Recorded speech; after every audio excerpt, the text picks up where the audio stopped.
Hello guys, welcome back to my YouTube channel. അപ്പം നമ്മൾ കുറേ നാൾ കഴിഞ്ഞാണ് ഇങ്ങനെ ഒരു ലോങ് വീഡിയോ ഇടുന്നത്.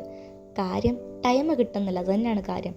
ഒരു സൺഡേ വരികയാണെങ്കിൽ ഡേ ഇൻ മൈ ലൈഫ് എടുക്കാമെന്ന് വിചാരിക്കും, പക്ഷേ എന്തെങ്കിലും കാര്യം വന്നിട്ട് അതൊക്കെ അങ്ങ് ഡ്രോപ്പ് ആയി പോകും. ഈ വീഡിയോ ഞാൻ എടുക്കുന്നത് മെയ് 31-നാണ്, പക്ഷെ നിങ്ങൾ ഈ വീഡിയോ കാണുന്നത് ഒരു ജൂൺ 8, 7 ആ ദിവസമൊക്കെ ആയിരിക്കും. ഈ ഒരു ഡേ ഇൻ മൈ ലൈഫ് എടുക്കണം എന്ന് വിചാരിച്ചപ്പോൾ തന്നെ എനിക്ക് കുറേ പ്ലാനിങ് ഉണ്ടായിരുന്നു. രാവിലെ ആ പ്രോഗ്രാമിന് പോകണം, ഉച്ചയ്ക്ക് അവിടെ പോകണം, വൈകിട്ട് ഇവിടെ പോകണം, രാത്രിയിൽ ആ വീഡിയോ എടുക്കണം, അങ്ങനെ കുറേ പ്ലാനിങ് ഉണ്ടായിരുന്നു. പക്ഷെ ഒരു ഉച്ചയൊക്കെ ആയപ്പോഴത്തേക്ക് എല്ലാം തകിടം മറിഞ്ഞ് പോയിട്ടുണ്ടായിരുന്നു. ഞാൻ യൂസ് ചെയ്യുന്ന ലിപ്സ്റ്റിക്ക് ഡാസ്ലറിൻ്റെ ആണ്. എല്ലാവർക്കും അറിയായിരിക്കും ഡാസ്ലറിൻ്റെ ഷെയ്ഡൊക്കെ നല്ല ഷെയ്ഡ് തന്നെയാണ്. പക്ഷേ ഒരു കണ്ടിന്യൂസ് ആയിട്ട് യൂസ് ചെയ്ത് കഴിയുമ്പോഴത്തേക്ക് നമ്മുടെ ലിപ്സൊക്കെ പിഗ്മെൻ്റ് ആയിപ്പോവും. എൻ്റെ ലിപ്സൊക്കെ കുറേ ഡാർക്കായിട്ടുണ്ടായിരുന്നു. അപ്പോൾ അതിന് വേണ്ടിയിട്ടാണ് ഞാനിപ്പോൾ ഈ ഒരു വാസ്ലിൻ്റെ ലിപ്പ് മാസ്ക് ഇടുന്നത്. ലിപ്പ് മാസ്ക് അല്ല, ആക്ച്വലി ഒരു ലിപ്പ് ബാമാണ് യൂസ് ചെയ്യുന്നത്. ഇപ്പം നിങ്ങൾ വിചാരിക്കും ഞാൻ എന്തായി കാണിക്കുന്നത്. ആക്ച്വലി ഞങ്ങൾക്ക് ഇന്നൊരു പ്രോഗ്രാം ഉണ്ട്. ഞങ്ങൾക്കൊരു കൈകൊട്ടിക്കളി ഗ്രൂപ്പ് ഉണ്ട്, കലാത്മിക എന്ന പേര്. അപ്പം ഞങ്ങൾക്കൊരു രാവിലെയാണ് പ്രോഗ്രാം ഉണ്ടായിരുന്നത്. രാവിലെ എന്ന് പറയുമ്പോൾ ഒരു 9 മണി 9:30 സംതിങ് എന്തായിരുന്നു പ്രോഗ്രാം ഉണ്ടായിരുന്നത്. രാത്രി പ്രാക്ടീസ് എല്ലാം കഴിഞ്ഞ് ഭയങ്കര ടയർഡായിട്ടാണ് കിടന്നുറങ്ങിയൊക്കെ. പിറ്റേന്ന് രാവിലെ എഴുന്നേറ്റു, റെഡിയായി. ഫസ്റ്റിലെ ഇട്ടപ്പോൾ കുറച്ച് പുട്ടി കൂടിപ്പോയ പോലെ തോന്നിയില്ലേ? തോന്നലൊന്നും അല്ല, ഒറിജിനലായിട്ട് പുട്ടി കുറച്ച് കൂടിപ്പോയിട്ടുണ്ടായിരുന്നു. പിന്നെ രാവിലെ ഫുഡ് കഴിച്ചു, ചിരട്ടപ്പുട്ട് കഴിച്ചു, പിന്നെ മാങ്ങ കഴിച്ചു. അത് കഴിഞ്ഞിട്ട് നമ്മൾ റെഡി ആവാൻ പോയായിരുന്നു. അപ്പം ഞാൻ അങ്ങനെ അധികം വീഡിയോസൊന്നും ഇടാറില്ല. അതായത് ലോങ് വീഡിയോ ആണെങ്കിലും ഷോർട്സ് ആണെങ്കിലും അധികമൊന്നും ഇടാറില്ല. മെയിൻലി ഞാൻ ഇപ്പോൾ ചെയ്യുന്ന ലൈവാണ്. അതാകുമ്പോൾ നമുക്ക് കണ്ടൻ്റ് ഒന്നും വേണ്ടാലോ, എന്തെങ്കിലുമൊക്കെ സംസാരിച്ചിരുന്നാൽ മതിയല്ലോ. പിന്നെ നേരത്തെ കണ്ട പുള്ളിക്കാരി എൻ്റെ എല്ലാ ഷോർട്സിലും കാണാൻ പറ്റും നിങ്ങൾക്ക്. പിന്നെ ഈ ഒരു ദിവസം എന്നോട് കുറേ പേര് ചോദിച്ചു, അയ്യോ മോളെ എന്ത് നല്ല മുടിയായിരുന്നു, എന്തിനാ വെട്ടിക്കളഞ്ഞെന്നൊക്കെ. സത്യം പറഞ്ഞ ഒരു മൂഡ് സ്വിങ്സ് വന്നപ്പോൾ തീരുമാനിച്ചാണ് മുടി വെട്ടാന്ന്. പക്ഷെ ഇതൊരു തെറ്റായ തീരുമാനമാണെന്നോ വെട്ടണ്ടായിരുന്നെന്നോ എനിക്ക് ഇതുവരെ തോന്നിയിട്ടേ ഇല്ല. ഇനി നമ്മുടെ പ്രോഗ്രാമിനെ പറ്റി പറയാം. എൻ്റെ നാട് കൊല്ലം കരുനാഗപ്പള്ളിയാണ്. ഞാനിങ്ങനെ കൊല്ലം കരുനാഗപ്പള്ളി എന്നൊക്കെ പറയുമ്പോൾ എല്ലാവരും പറയാതെ അയ്യോ പച്ച ലേസിനടി പപ്പടത്തിനടി എന്നൊക്കെ. പക്ഷേ കേസ് നിങ്ങളെ നിർത്തുമൊക്കെ, നമ്മുടെ ഈ കൊല്ലം ജില്ലയിൽ തന്നെ ആദ്യമായിട്ട് ചുണ്ടൻ വള്ളം വരുന്നത് എങ്ങോട്ടേക്കാണ്?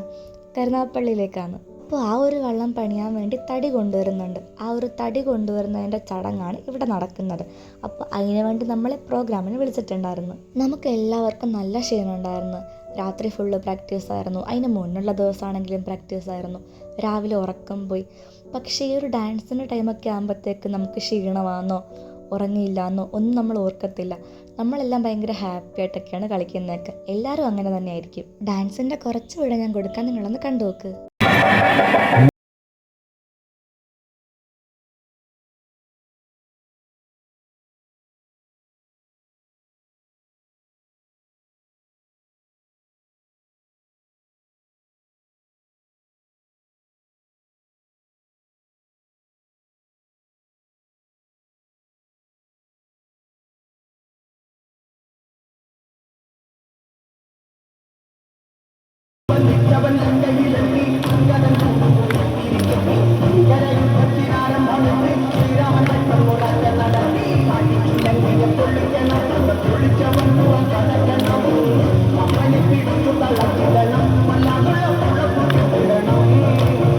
നമുക്ക് ഫുള്ള് 7 പാട്ട് കളിക്കാനുണ്ടായിരുന്നു.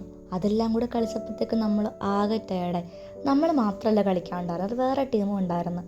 രാവിലെ കഴിച്ചിട്ട് ഇറങ്ങിയാണ്. നമ്മൾ കളിച്ച് തീർന്നപ്പോഴത്തേക്ക് സമയം എന്തോ 12 മണിയൊക്കെ ആയിട്ടുണ്ടായിരുന്നു. എല്ലാവർക്കും വിശപ്പുണ്ടായിരുന്നു. അങ്ങനെ നമുക്ക് കുറച്ച് ഫുഡ് കിട്ടിയിട്ടുണ്ടായിരുന്നു, നമ്മൾ കഴിച്ച്. പിന്നെ കരുനാഗപ്പള്ളിക്കാർക്കൊക്കെ അറിയായിരിക്കും റോഡിൻ്റെ അവസ്ഥ. ഫുള്ള് റോഡ് പണിയായിട്ട് ഫുള്ള് അലങ്കോലമായിട്ട് കിടക്കുകയെന്ന്. ഈ ഒരു പ്രോഗ്രാം കഴിഞ്ഞപ്പോഴത്തേക്ക് എൻ്റെ ഫുള്ള് പ്ലാനിങ്ങും തെറ്റിപ്പോയി. കാര്യം എനിക്ക് പീരീഡ്സ് ആയിട്ടുണ്ടായിരുന്നു. പീരീഡ്സ് ആയ പെയിനും ചാടിക്കളിച്ചപ്പോൾ ഉള്ള പെയിനും കൂടെ ഒക്കെ ആയപ്പോഴത്തേക്ക് എനിക്ക് എഴുന്നേൽക്കാനും വയ്യ, നിൽക്കാനും വയ്യാത്ത അവസ്ഥയെ. പക്ഷെ എൻ്റെ ഒരു പ്ലാനിങ്ങിൽ ഉച്ചയ്ക്ക് കഴിക്കാൻ പോകണമെന്നുണ്ടായിരുന്നു, വൈകിട്ട് ചായ കുടിക്കാൻ പോകണമെന്നുണ്ടായിരുന്നു. പക്ഷെ ഒന്നും നടന്നില്ല. ഞാൻ ആദ്യമേ പറഞ്ഞില്ലേ, എന്തെങ്കിലുമൊക്കെ പ്ലാൻ ചെയ്യും, പക്ഷേ ലാസ്റ്റ് ആകുമ്പോഴത്തേക്ക് എല്ലാം പണിപാളിയിരിക്കും. അപ്പോൾ ഇത്രേ ഉള്ളൂ നമ്മുടെ വീഡിയോ. എല്ലാ ദിവസവും പറയുന്ന പോലെ എന്താണ്, വീഡിയോ ഇഷ്ടപ്പെട്ടാൽ സബ്സ്ക്രൈബ് ചെയ്യണം, ലൈക്ക് ചെയ്യണം, മറക്കാൻ പാടില്ല. ഓക്കെ.